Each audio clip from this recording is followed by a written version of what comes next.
I'm ready to do part 3. Engine rebuild. Here we go.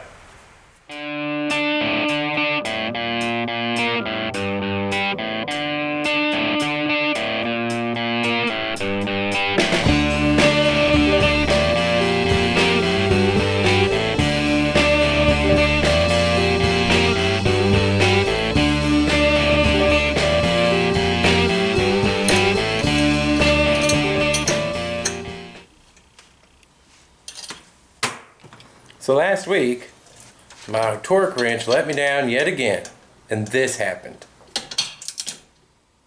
What the fuck just happened there?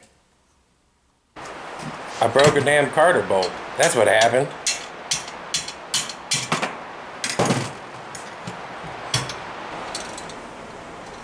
So first thing I'm going to do is replace the bolt that was broken, and a few others that may have been stretched by over-tightening.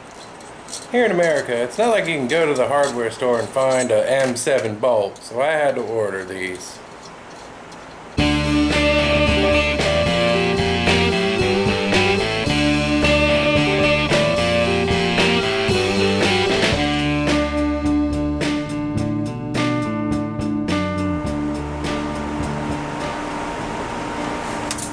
I'll do my review of this bolt set.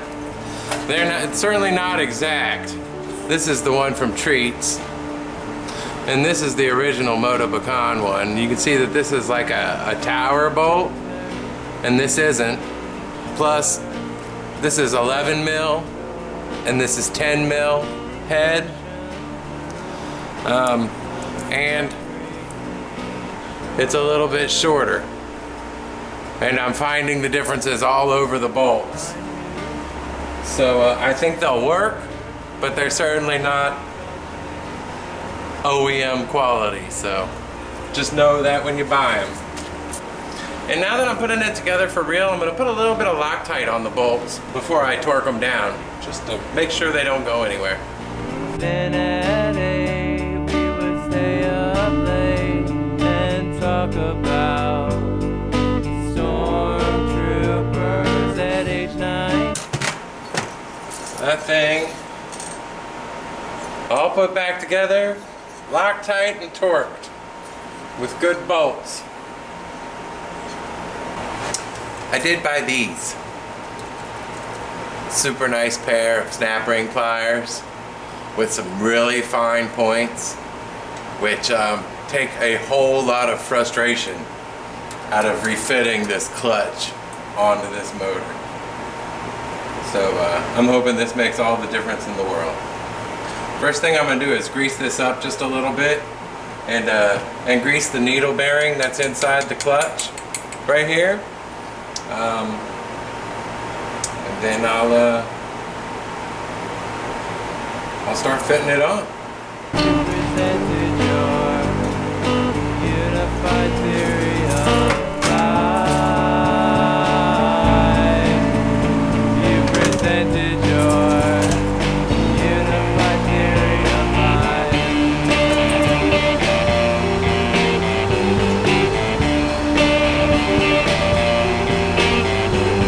At 23 and you don't see me. Now at 23 and you don't see me. Now at 24 are you wearing your? Now at 24 are you wearing your leather shoes? Rosemary green, yours.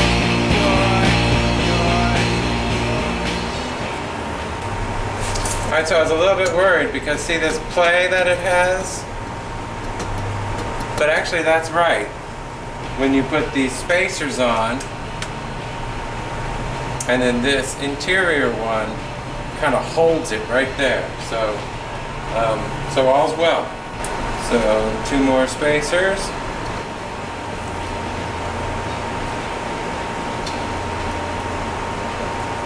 Oh, man, thank God I got these snap ring pliers, because that would have been a freaking pain in the butt.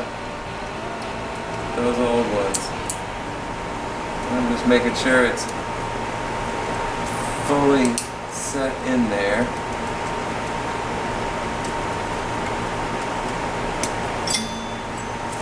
is.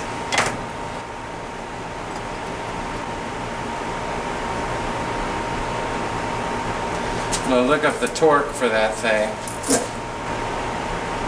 18 foot-pounds. Motobecane sells a tool for this. It's a piston stop tool, which I don't have. So I'm gonna do it the old-fashioned way and shove a bunch of string in there. If you can keep the piston from coming all the way up on its upstroke, you can get the torque on those other bolts. There it is.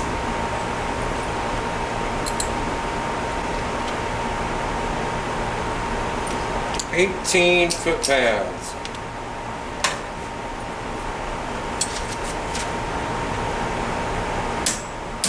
Right there. Gorgeous. I'm going to shove a little grease up in there.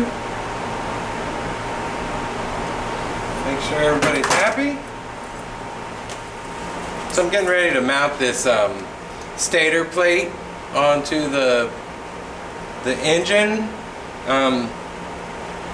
But I remember that there was a paper gasket there when I took it off.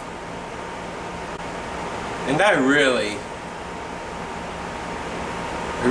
can't tell what the hell it would be there for. I don't know. But it was there before, so I'm going to make it again.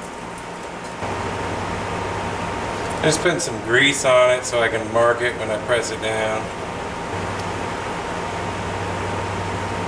Something like that I can then go cut out. Certainly nothing fancy.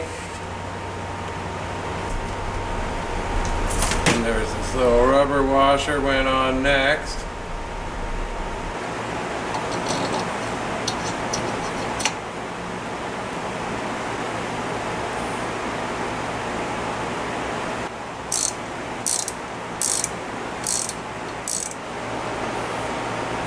Now it's time to do the timing, which a lot of people shy away from because they think it's pretty hard to do.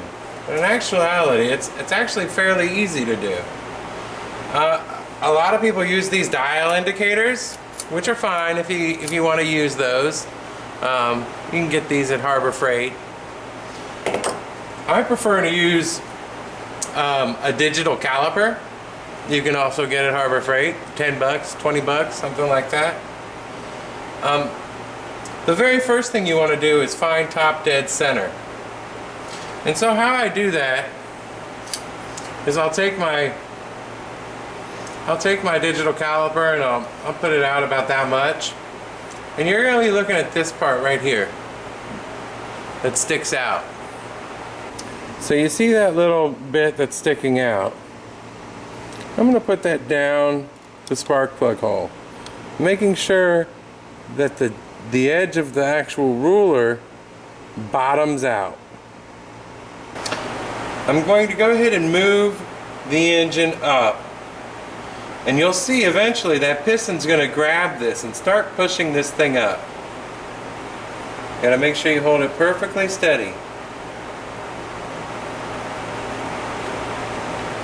There it goes. It's the piston's starting to push it up. And eventually it's going to stop pushing it up. And right there, it stopped pushing it up. That's top dead center. So I'm going to go ahead and set that to 0 by pressing the 0 out button. And now I know exactly where top dead center is. So now it's going to be easy for me to find 2 millimeters before top dead center, which is what we want to time this thing at.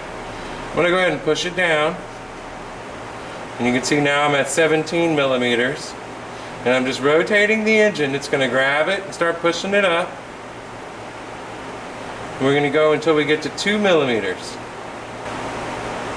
That's 1.8, and I'm actually going to go for 1.75, which is right there. And That's because the manual calls for between 1.5 and 2.0 millimeters before top dead center, which is exactly where we are right now. Now the second part of this is this cam that gets pressed on the crank. And I call it a cam because if you look at it closely, you see it is not a perfect circle. It's a cam.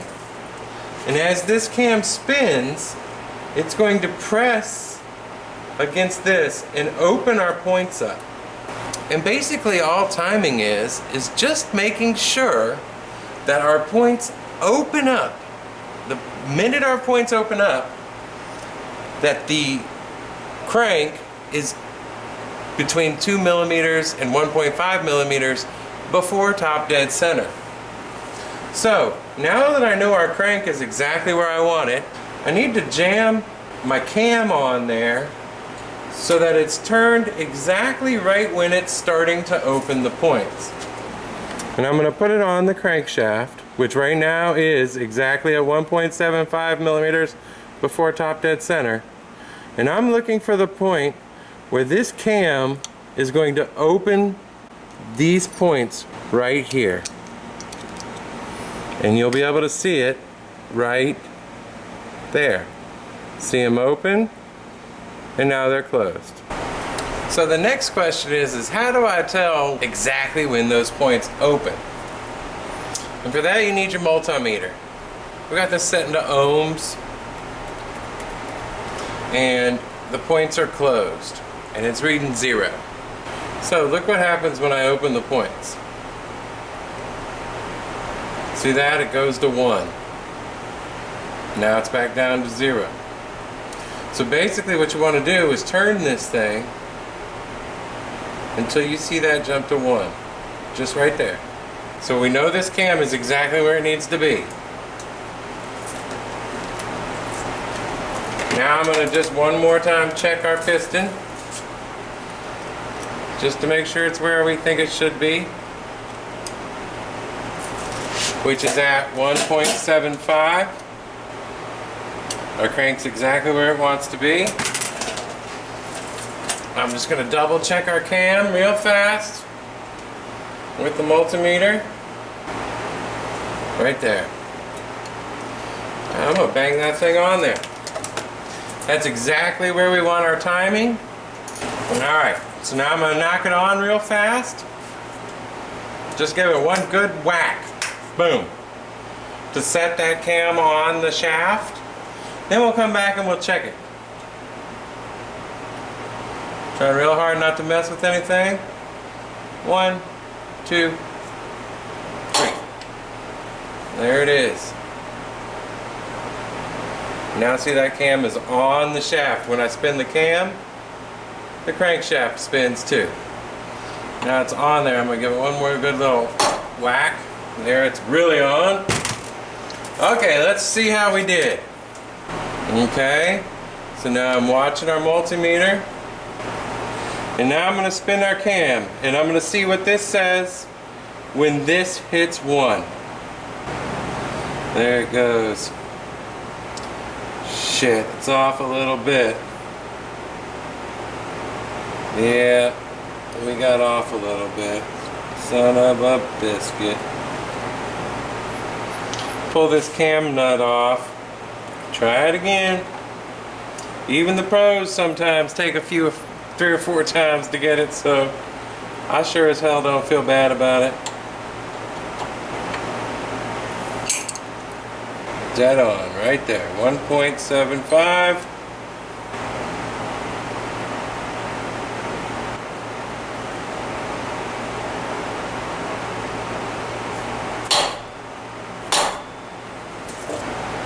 Just spin until I see it hit 1.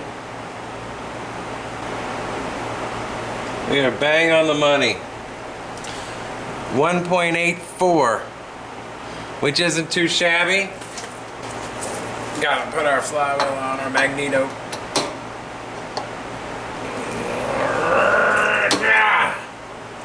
Making sure the dimples line up.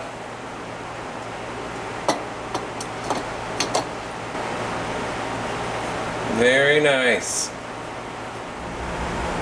And we're back. I'm just shoving some string in here so I can torque the Novi nut down. And then we're pretty much done. Alright, that should do it. There we go. Oh yeah, nice and tight. Alright, see if we can do this without stripping the stupid thing. As far as I dare do. Alright. Well, that's on there. Pull this back out. Alright, I'm going to check the timing one more time. Just to be double, triple, quadruple sure.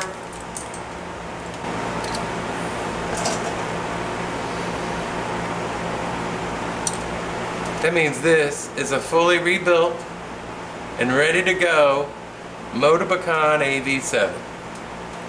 Now I just have to put the whole moped back together again. Next episode.